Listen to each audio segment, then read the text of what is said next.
What happened to me? I used to be so funny. I don't know where all the flavor went. Okay, there were two things that I was thinking about at work that I needed to mention at the beginning of this video.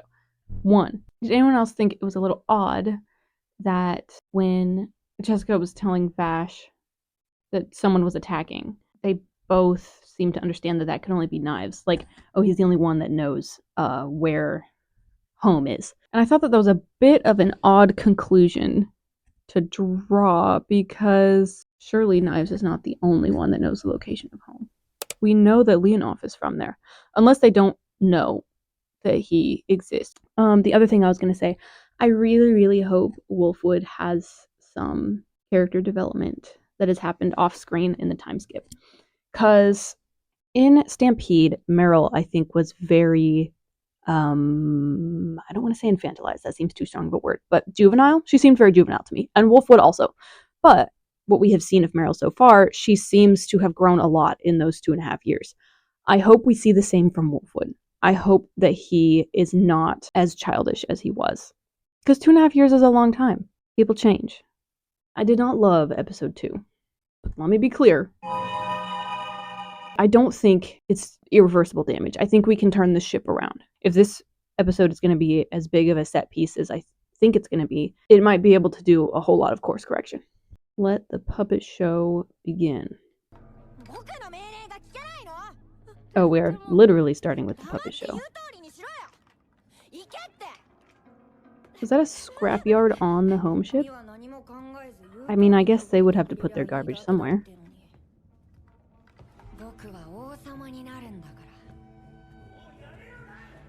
Whoa.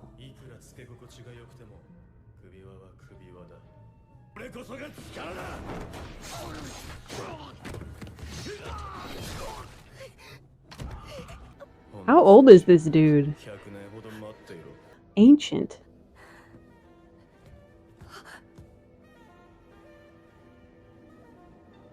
Man, what did that shot remind me of? The slow motion.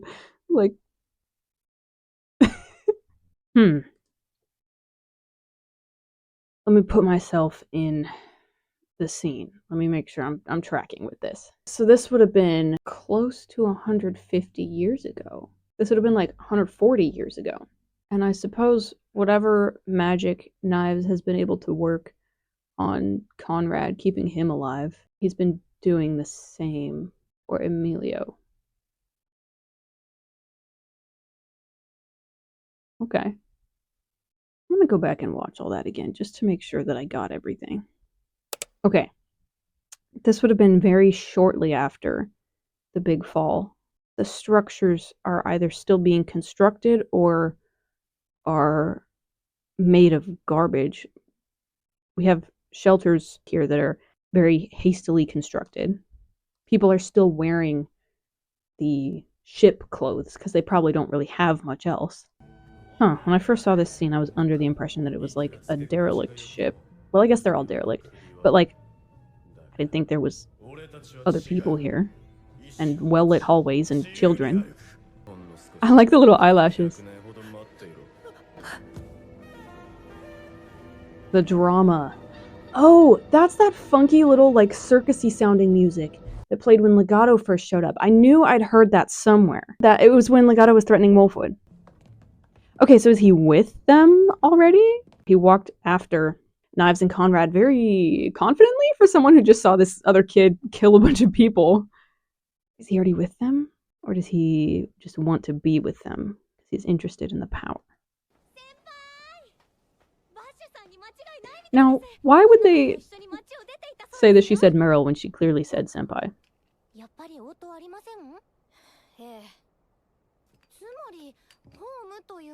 Does Meryl remember how to get home?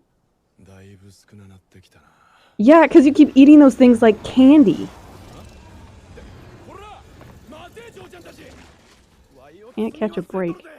I love that he's always getting bullied. I think we should bully him more. Yeah, no sandstorm. Oh, you can see his earring. He still has that gun, right?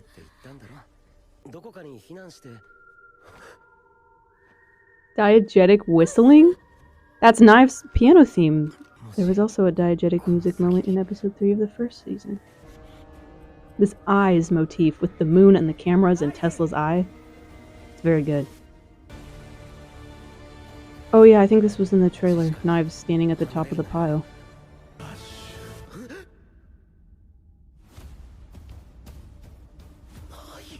Hello.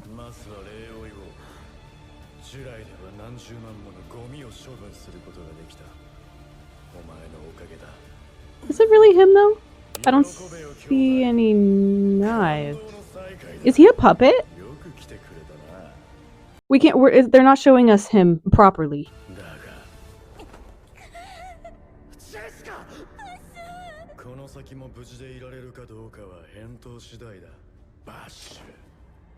Yeah, why would he be using it? No, this is a puppet. He wouldn't use a tool like that. He has knives that come out of his body.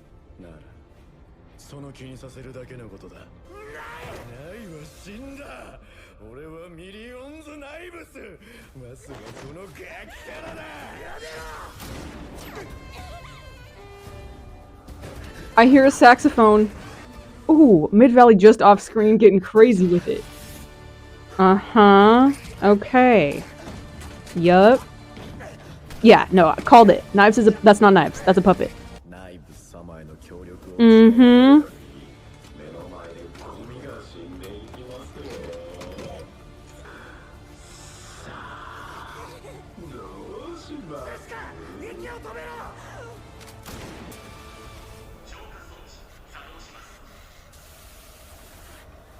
Yeah, he did set off the sprinkler system when he fought Emilio on the ship.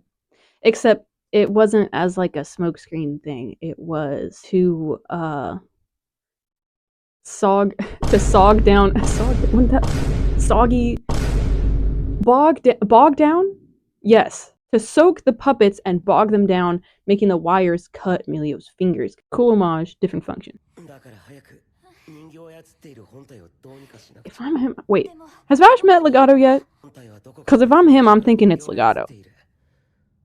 Mm-hmm. This clown. Is that a, Fushigi? Double wielding Fushigis. 5, 6. Yeah, 1, 2, 3, 4.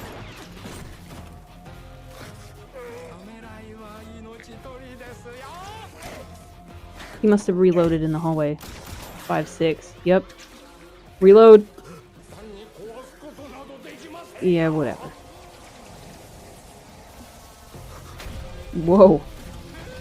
Oh, nice! Yeah, the puppets did merge into like a giant creature thing in the manga, digging the spider legs. This shirt makes his shoulders look crazy.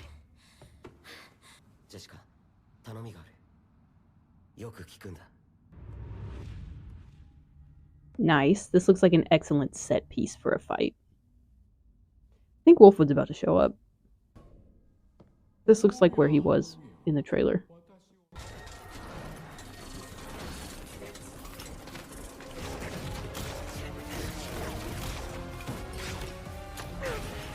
Ooh.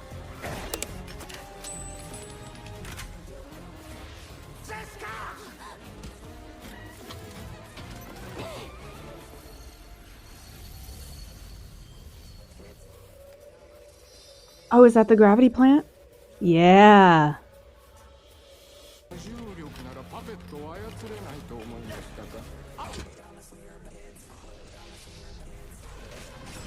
There's like words being sung or spoken or chanted. I can't tell what that is. This is a fun action set piece. I'm gonna have to cut 90% of this. Because Orange is gonna kill me for leaving it in. Oh, there goes his arm.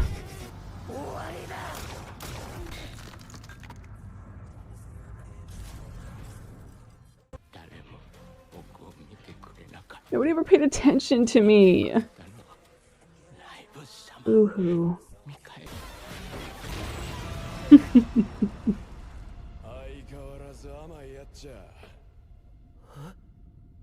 Why are you standing there like a fruit with your hand on your hip?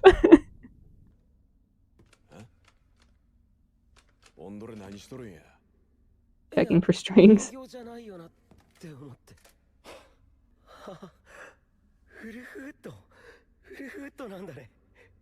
Come on, boys, focus. A king is not someone who serves. Are you crazy?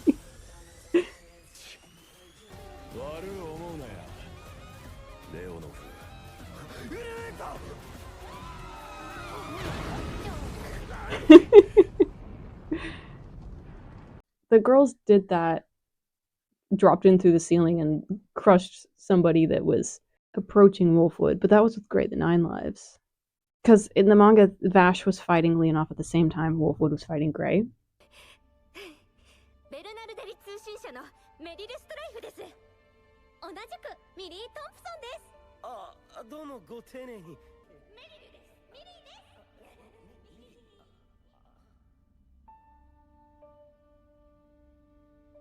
Yeah, I was gonna say, they did not just kill him. I'll pay attention to you.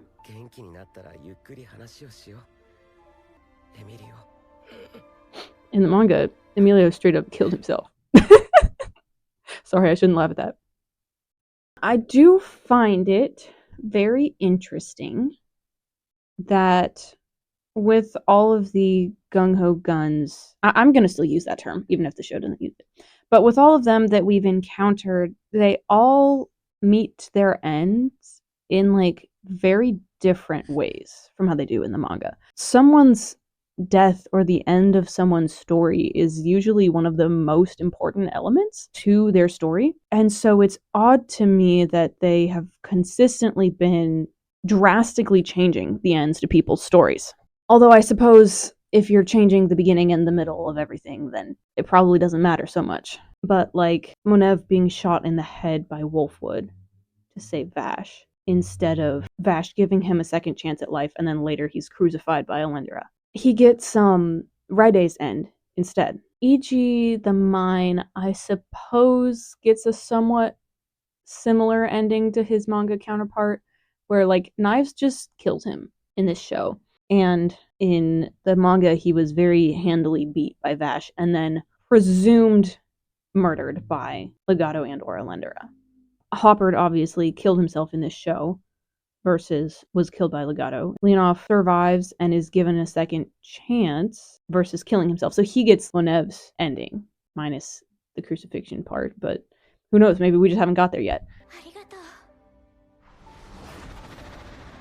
Yay, feathers.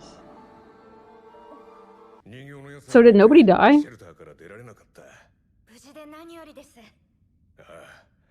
Is this our like one and only W in the whole show?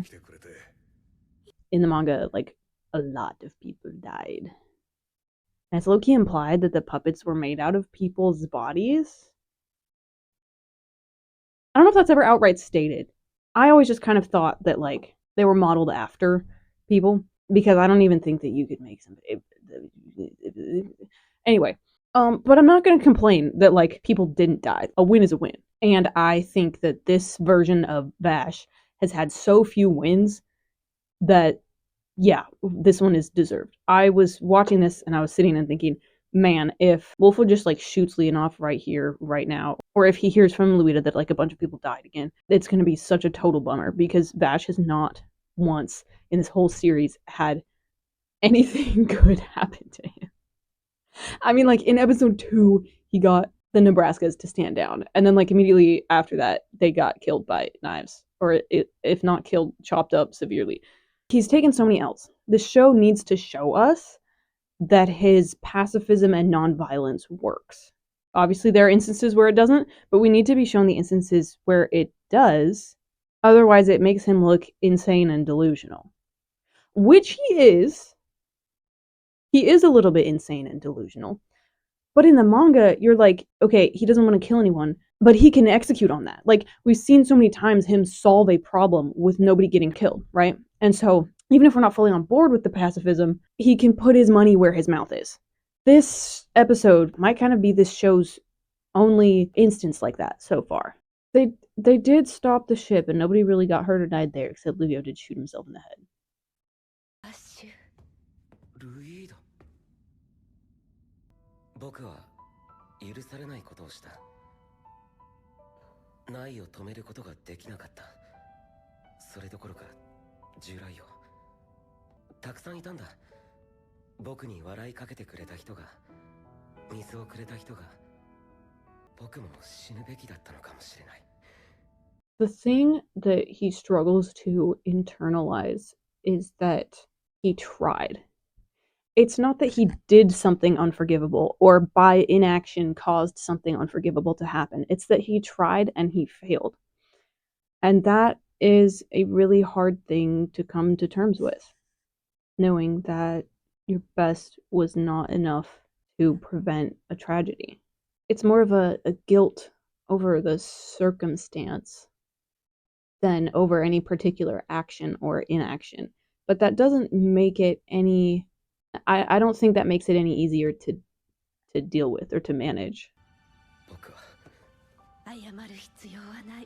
Yeah. Me and Luida, we've always got the same ideas.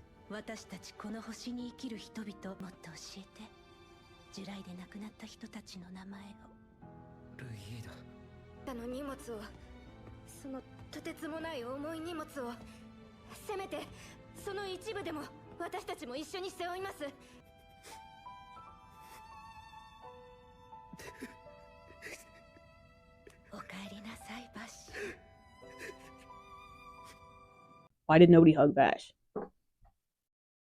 Man, come on. One gentle hand from Luida is not sufficient. I mean, I'm glad she did that. That's better than nothing. But, like, why didn't Meryl and Jessica just hug him? Get Millie and Brad and Wolfwood in here, too. Like, give him some love. He's starving. Vash, a stampede, baby girl. I would never treat you that way. I would treat you right.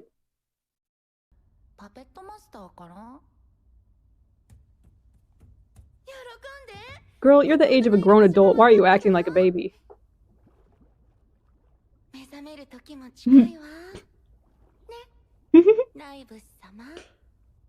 Yikes!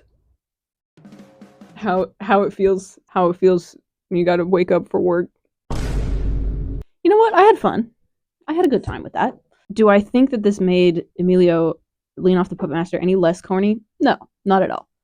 But I'm okay with that because he was super corny to begin with. Wolfwood got barely any screen time, so can't say for yet if my desire to see him have some time skip character development has happened, because he said like 3 things. 3 episodes in, and that suspiciously Livio-shaped hole is not looking any closer to getting filled. If they are hoping to break our hearts with Wolfwood, as the other adaptations of Trigun have done, they're gonna need to give him so much more screen time. Otherwise, it might just be kind of sad. It's not gonna be like last time, where I cried so hard I just completely destroyed myself and gave myself a headache and a sore throat, and woke up feeling like I had been fighting demons. All that happened to me on 9/11 too. I distinctly remember it was September 11th when I got Trimax Volume 10. But that's not important right now. What else? What else can I talk about? Oh yeah, they've given Legato nothing. 3 episodes. Tough time to be a Legato enjoyer right now. 3 episodes and basically nothing. Dude was like the antagonist for at least 50% of Trimax. I need to see him on some freak behavior. The clock is ticking. You have got to show me just how scary this guy is. I want to fear him. I'm willing to bet like 60% of people who aren't like, manga readers or whatever, like I'm forgetting he exists. Thus far in this show, he's just one of Knives' minions, and I cannot stress enough how much he is not that. I mean, Knives is a nervous system in a tank. I want to see Legato making the moves, I can presume that he's been making moves, but those moves have been largely in silence. And let me tell you, silence is not Legato Blue Summer's MO. Gay people do not move in silence. Maybe I do need to film these more at night. I feel like I'm getting my sense of humor back. I feel like I'm funny again. Maybe last episode just kind of killed me. And so I couldn't be funny because I was pissed off. Pistoff. But if I don't come up with an excellent, funny, sexy thumbnail for this one, you can take me out back and put me down like an old dog.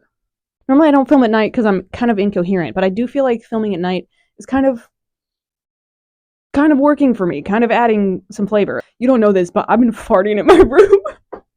Low-key, my stomach does not feel good. I've been farting this whole time. Anyway, good night. Bye. If I think of anything else to say, you will be hearing from me again. Hey, it's me from a different location. As I've been editing this video, I've realized I have a whole lot more to say. And I jotted down a bunch of notes when I was at work, so bear with me as I try to string these notes together. I've been trying to hash out what it is about Stargaze that feels like it's not quite working for me. What is different between Stargaze and Stampede that's making Stargaze not really work for me?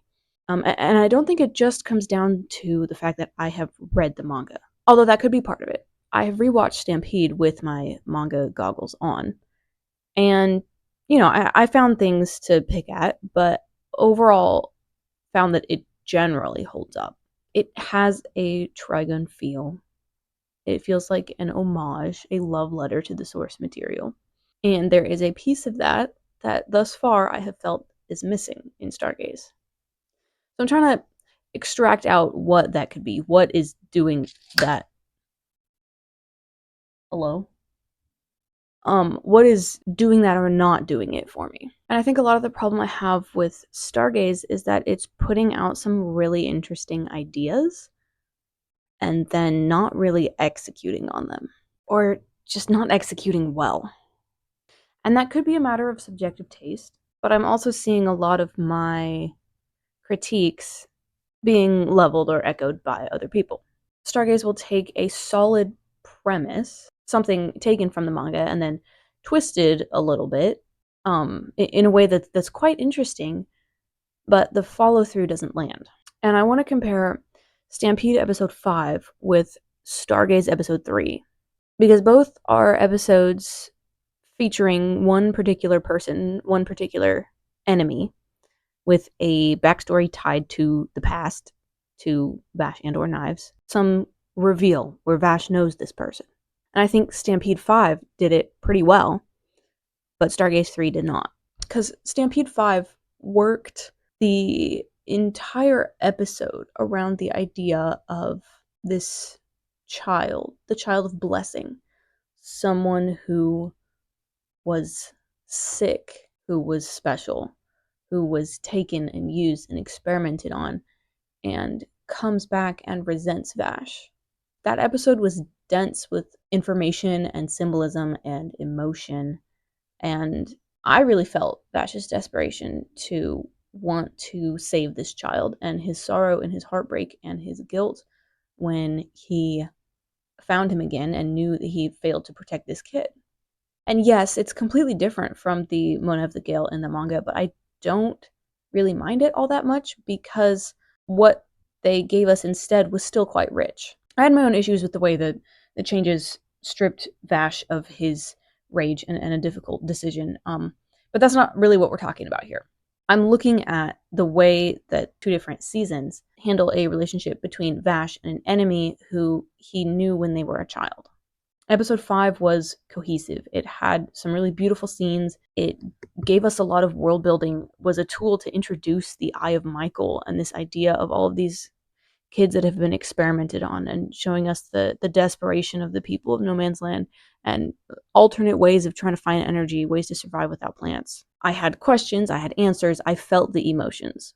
I did not get the same with Emilio Leonov. There was no depth. Everything was so straightforward. What you saw on the surface was exactly what you got. He's just outright saying, people are trash, I want to be king, nobody pays attention to me. And there's no subtlety to it. And I think that's a problem. Because on paper, I have no issue with taking that character and reworking his story to be something else because he is someone we know next to nothing about in the manga. Like I said before, he's kind of one of the biggest flops of the gung-ho guns. He's not that interesting, and he's corny. What we know about him is that he was from home. He seems to have a very obsessive personality and struggled to let things go.